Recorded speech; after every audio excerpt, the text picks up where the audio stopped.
Everybody, मेरा नाम अनामिका कैथवास है और मैं बीकेडी बीएड प्रीवियस ईयर के स्टूडेंट हूँ। आज हमें मौका मिला है कि हम अपने प्रिय प्रधानमंत्री अटल बिहारी वाजपेयी जी के बारे में कुछ बोलें या उनका कविता के रूप में व्याख्यान करें। वैसे मेरे हिसाब से तो अटल बिहारी वाजपेयी जी का जीवन किसी परिचय का मोहताज नहीं है।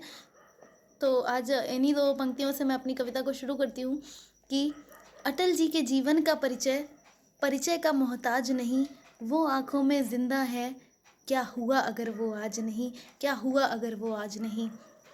देखा जाए तो अटल जी सिर्फ एक कवि नहीं, सिर्फ एक राजनीतिज्ञ नहीं, सिर्फ एक मानव शांति दूत नहीं, वो अपने आप में एक अलंकार थे। वो जिस भूमि से, जिस व्यक्ति से, जिस देश से जुड़ जाते थे, वो देश अलंकृत हो जाता था, वो व्यक्ति अलंकृत हो जाता था, वो मानव अलंकृत हो जाता था, वो भूमि अलंकृत हो जाती थी।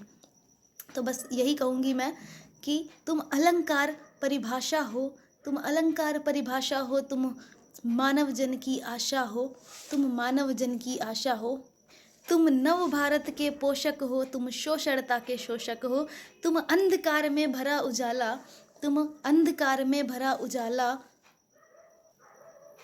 तुम मृत्यु मन के अमृत का प्याला, तुम कुम्हार तुम कवि सुनहरे, नित दिनचर्या मितभाषी गहरे। तुम उस बिजली की कंपन हो, तुम उस बिजली की कंपन हो जिसकी चमक में समर्पण हो, जिसकी चमक में समर्पण हो। तुम भारत माँ के पूत रहे, तुम भारत माँ के पूत रहे, तुम विश्व में शांति दूत रहे। तुम गौरव हो, तुम ज्ञाता हो, तुम विश्व पटल पर भ्राता हो, तुम चले मैत्री का झंडा लेकर, तुम विश्व प्रमुख मुख्याता हो। तुमको लिख दूं शब्दों में इतना सामर्थ्य नहीं मुझ में, तुमको लिख दूं शब्दों में इतना सामर्थ्य नहीं मुझ में, शब्द भी बोल उठेंगे कि जितना अर्थ भरा तुम में उतना भी अर्थ नहीं मुझ में।